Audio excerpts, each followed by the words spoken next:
Shalom, damai di hati, Bapak Ibu Saudara yang dikasihi dan diberkati oleh Tuhan Yesus. Apa kabar semuanya hari ini? Ya, kami dalam keadaan yang diberkati Tuhan, sekalipun kondisi mungkin tidak terlalu fit, tapi masih dalam semangat untuk terus menjadi alat kesaksian bagi pelayanan ini. Terima kasih sudah mengikuti kami dan mari kita membahas pertanyaan MTPJ di minggu berjalan. Iya, di tanggal 3 sampai tanggal 9 Desember 2023, minggu Advent yang pertama dengan tema di sepanjang minggu ini, damai, bertemunya kasih, kesetiaan, dan keadilan, terambil dalam perjanjian lama Mazmur 85 ayat 1 hingga yang ke-14. Ya, Bapak Ibu Saudara, sebelum kita merenungkan firman Tuhan dan berdiskusi di saat ini, mari kita berdoa. Ya Tuhan Allah, Engkau sumber hikmat dan pengetahuan.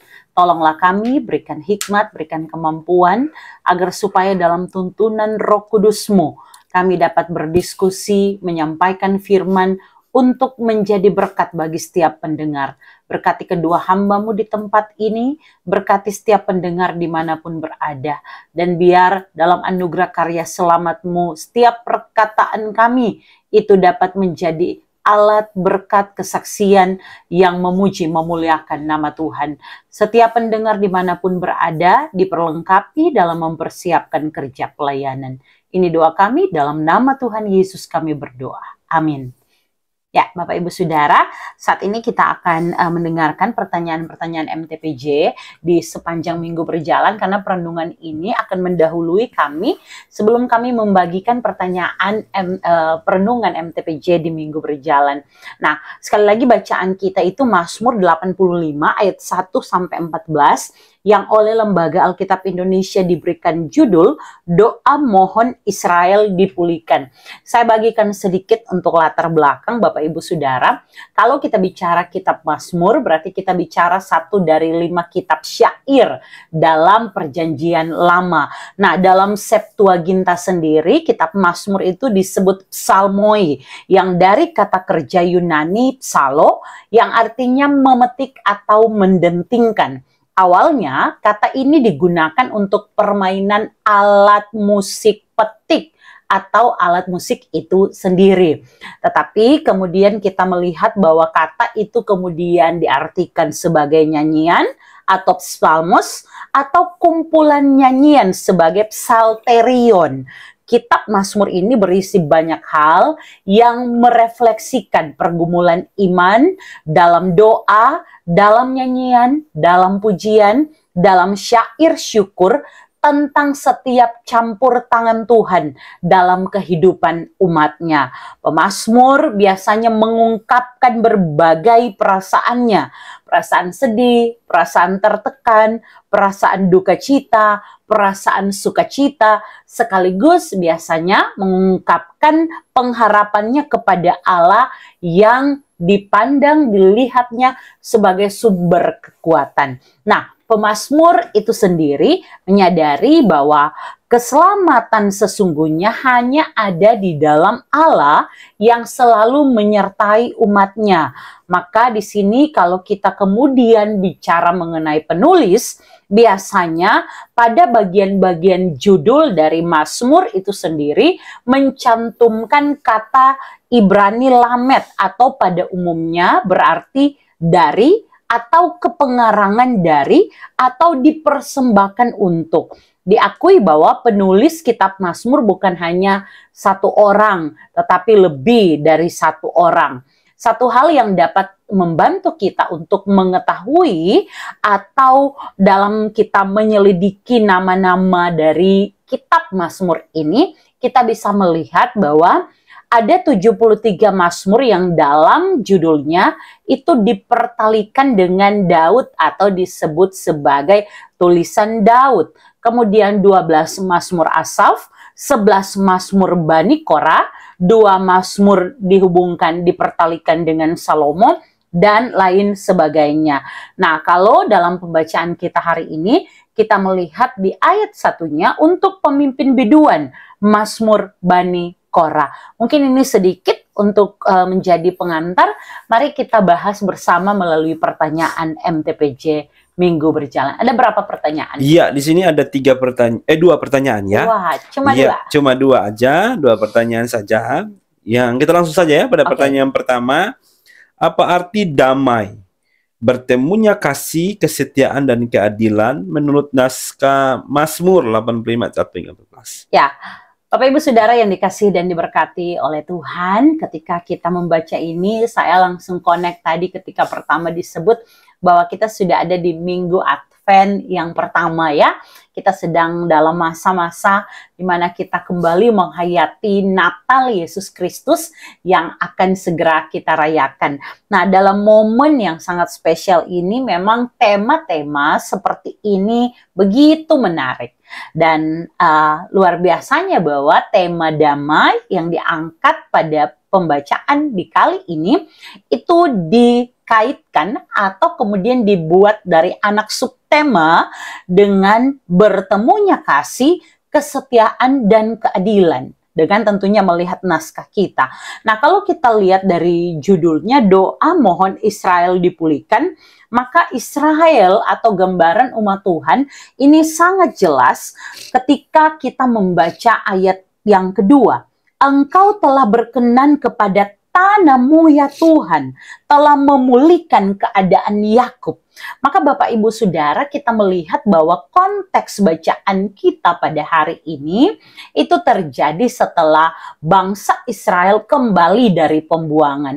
Mereka dalam keadaan di mana ketika mereka kembali dari pembuangan dalam keadaan yang dipulihkan, tetapi tentunya ada ketakutan-ketakutan dari setiap orang yang kemudian kembali, bahwa bagaimana kemudian Allah menerima, bagaimana mungkin Allah dapat mengampuni, memulihkan keadaan mereka dengan setiap kelalaian mereka untuk taat kepada Allah.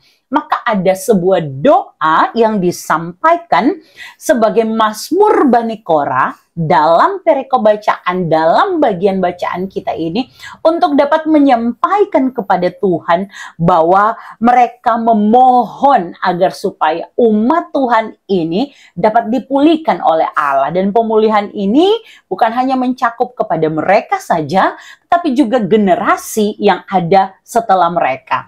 Nah, Bapak Ibu Saudara, Mazmur 85 ayat 1 sampai 14 ini memberikan gambaran tentang damai yang datang jika ada pertemuan antara kasih, kesetiaan, dan keadilan. Kalau kita menjelaskan, pastinya ini bukan kata-kata yang asing bagi kita. Kasih seperti apa? Kesetiaan itu bagaimana? Keadilan itu praktik hidup seperti apa? Dan ini digambarkan sebagai hal yang penting untuk dapat menghadirkan damai dalam kehidupan manusia, umat Tuhan pada waktu itu, tapi juga tentu di konteks kita saat ini. Nah, bicara kembali kepada konteks, ini adalah salah satu mazmur dalam Alkitab yang merayakan pemulihan umat Allah atau yang Allah berikan kepada umatnya setelah mereka mengalami masa-masa sulit di pembuangan. Sehingga dalam konteks ini damai dilihat sebagai hasil pertemuan karena adanya kasih Allah atas umatnya, karena ada kesetiaan yang Allah tunjukkan dalam setiap musim kehidupan umatnya, dan karena ada keadilan Allah terhadap umatnya.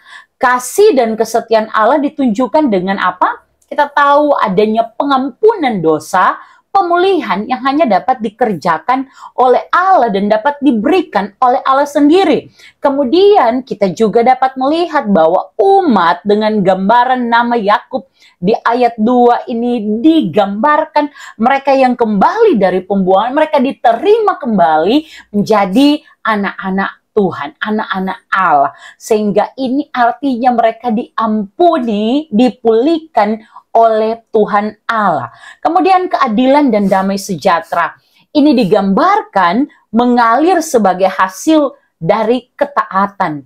Ketika umat takut kepada Allah, ketika mereka hidup taat kepada Allah, maka keselamatan, terang, kemuliaan itu dijanjikan kepada mereka yang mau hidup setia, tapi juga dengan tangan yang bersih datang menghadap Allah. Nah, bagi saya ini kiranya dapat memberi gambaran mengenai apa yang dimaksud oleh tema ketika melihat konteks ini. Jelas sekali ya Bapak Ibu Saudara, kalau kita lihat apalagi di ayat-ayat terakhir, ayat 11. Kasih dan kesetiaan akan bertemu. Keadilan dan damai sejahtera akan bercium-ciuman. Jadi ini betapa dekatnya sikap-sikap ini satu dengan yang lainnya. Ayat 12, kesetiaan akan tumbuh dari bumi dan keadilan akan menjenguk dari langit. Ayat 13, bahkan Tuhan akan memberikan kebaikan dan negeri kita akan memberi hasilnya. Ayat 14, keadilan akan berjalan di hadapannya dan akan membuat jejak kakinya menjadi jalan. Kiranya ini menjawab pertanyaan yang pertama kita dalam perenungan kali ini. Oke, lanjut. Oke, kita lanjut pada pertanyaan yang kedua ya. Di pertanyaan kedua ini, bagaimana warga gereja berperan menghadirkan damai di tengah-tengah konstelasi politik menghadapi pemilu 2024. Ya, Bapak Ibu Saudara, saat saya mendengar pertanyaan ini, saya sedikit mencari-cari ya, dan berpikir mungkin ada terjadi kekeliruan dalam penggunaan istilah, tapi juga kalau memang yang dimaksud dalam pertanyaan kedua ini konstelasi politik, maka bagi saya ini memang kalau dicari tidak secara khusus merujuk pada suatu konteks politik atau konsep tertentu dalam dunia politik. Seringkali karena istilah ini justru dipakai atau tidak digunakan pada arti yang khusus. Tapi secara umum, konstelasi dapat merujuk pada susunan atau hubungan antar unsur-unsur yang membentuk suatu situasi atau konteks tertentu. Jika kita membahas konstelasi politik, mungkin ini sedang mengacu pada hubungan dan dinamika antar berbagai unsur politik seperti partai politik, pemimpin politik, opini publik, kebijakan pemerintah, dan lain sebagainya pada suatu waktu dan tempat tertentu. Maka jika berbicara dalam konteks pemilu yang akan dilaksanakan pada tahun 2024 mendatang, bagi saya ini dengan kata lain menunjuk kalau memang artinya demikian, atau kalau ini bicara suatu konsep, maka ini intinya berbicara bagaimana gereja kita atau sebagai sebuah lembaga keagamaan kita dapat kemudian berperan dengan mempengaruhi, dengan membawa dampak, dengan memberikan arahan, dengan membawa kabar mengenai apa itu damai yang berasal dari Allah yang penuh kasih, kesetiaan, dan keadilan. Sehingga praktik-praktik ini dapat dibawa dalam kita menghadapi satu proses yang dinamanya pemilu di tahun 2024. Bagi saya peran gereja dalam menghadirkan damai di tengah berbagai isu, di tengah berbagai keadaan menyambut pemilu, ini perlu juga diartikan sebagai upaya gereja untuk dapat mempromosikan bahwa gereja akan selalu bicara mengenai kedamaian, damai sejahtera yang berasal daripada Allah. Gereja akan selalu berbicara mengenai keadilan. Maka prinsip-prinsip ini harus dipakai dalam proses menuju pemilu, tapi juga pada pemilu nanti. Gereja akan berbicara mengenai nilai-nilai gereja itu sendiri, keagamaan itu sendiri. Maka banyak hal ya, dari mimbar gereja, kita sekali lagi memakainya hanya untuk menyuarakan kebenaran, bukan keberpihakan pada satu pihak, satu warna tertentu ketika menghadapi pemilu. Gereja secara netral dan tentunya dengan standar yang benar, hanya pada Alkitab, untuk memberitakan apa yang menyenangkan hati Tuhan, yang sesuai dengan kehendak Tuhan. Gereja dapat memediasi, gereja dapat membangun politik dialog antar orang-orang yang masuk terlibat dalam politik. Ada dialog yang sehat, sehingga kemudian dialog ini berfungsi untuk apa? Orang-orang di dalam gereja dapat melihat setiap mereka yang ada di dalam politik itu sebagai bagian yang perlu didoakan, sama didoakan di dalam gereja. Bahkan tentunya perlu ada doa bersama agar kegiatan pemilu ini dapat berjalan dengan baik. Bagi saya itu. Oke, saya tambahkan. Sebenarnya kalau untuk melihat ini, ini akan mendorong kita kepada satu paham atau perspektif di mana politik dan gereja itu harus ada keterpisahan. Yap. Ini dua hal yang berbeda. Jelas dan tegas ini berbeda. Politik dan gereja. Beda kata dengan politik dan negara ya. Ini beda lagi. Jadi kalau gereja dan negara ini memang dua hal yang menyatu ya. Menyatu tapi konsekuensinya berbeda. Tapi kalau politik dengan gereja ini sudah jelas berbeda. Ya. Ini tidak mungkin menyatu. Karena yang satu berbicara tentang kebenaran, yang satu itu berbicara tentang politik. Konsekuensinya akan berbeda jauh. Ini jelas dan tegas. Maka paham ini yang harus kita mengerti dulu dasar-dasarnya, ya. Nah, kalau kita bicara tentang konstelasi politik, ini menunjuk pada suatu sifat dari suatu keadaan atau gambaran perubahan kehidupan yang terjadi dalam suatu masyarakat atau bangsa dalam usaha membuat atau merumuskan suatu peraturan-peraturan yang akan dipergunakan sebagai pedoman menuju kehidupan, ya. Jadi ini sangat jelas. Karena yang satu punya kepentingan partai, yang satu punya kepentingan kekal, surga. Jadi ini sangat jelas. Jadi ini harus kita pahami dulu ya untuk mengerti apa yang menjadi peran gereja di dalamnya. Kalau ada yang bilang oh ini politik praktis dalam gereja ini, atau ada yang bilang gereja dan politik itu harus berjalan bersama, itu tidak mungkin itu hal terjadi karena sejarah sudah mencatat itu. Bahwa konsekuensinya hanya dua. Kalau bukan gereja yang tunduk kepada pemerintah, pemerintah yang tunduk kepada gereja. Ya, ini karena pengaruh politik di dalam gereja. Harus ada keterpisahan dua hal ini. Ya. Maka sebenarnya apa yang menjadi peran gereja? Peran gereja hanya berkepentingan mewujudkan apa yang menjadi visi misi bangsa dan negara. Bukan politik. Karena kalau politik indikasinya adalah kepada keuntungan partai. Makanya ada slogan yang oh ini petugas partai, ini petugas rakyat. Ya, akhirnya menggiring kepada satu perbedaan yang itu, ya. Kepentingan partai, kepentingan rakyat, petugas partai. Ini sudah jelas merujuk kepada satu paham yang berbeda, ya. Jadi apa yang menjadi peran gereja? Ini pertanyaannya, penting. Peran gereja adalah mendoakan, mendoakan dan memberikan pemahaman-pemahaman yang jelas berdasarkan firman Tuhan. Peraturannya, ya, peraturannya di mana yang kita atur? Kalau kita bicara tentang konstelasi politik, ya peraturannya adalah dasar-dasar firman. Mendoakan supaya sukses, ada damai, ya. Itu peran gereja, ya. Dan itu harus disuarakan di gereja supaya jemaat juga paham dan mengerti, ya. Jadi berbeda ini ya politik dan gereja. Jangan sampai kalau bilang oh ini politik praktis, ya. Jangan sampai kita terjebak dalam pemahaman yang ya tadi politik praktis ya. Oke, ya, mungkin apa yang itu ditambahkan saja. Sangat penting dan mungkin dapat kita garis bawahi ya.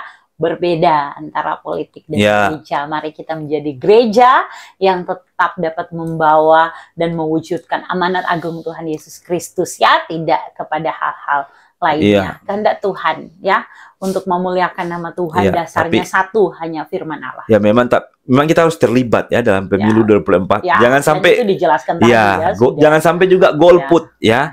Jangan sampai juga kita enggak ikut masih lama. Pemilu 2024. Khotbah lainnya. Iya, oke. Ya Bapak Ibu Saudara, cukup sudah di waktu yang terlambat ini. Semoga tetap memberkati dan tentunya menambah ya apa yang Bapak Ibu Saudara sedang renungkan melalui bacaan mingguan ini. Mari kita berdoa. Bapa di sorga, terima kasih Engkau sangat baik.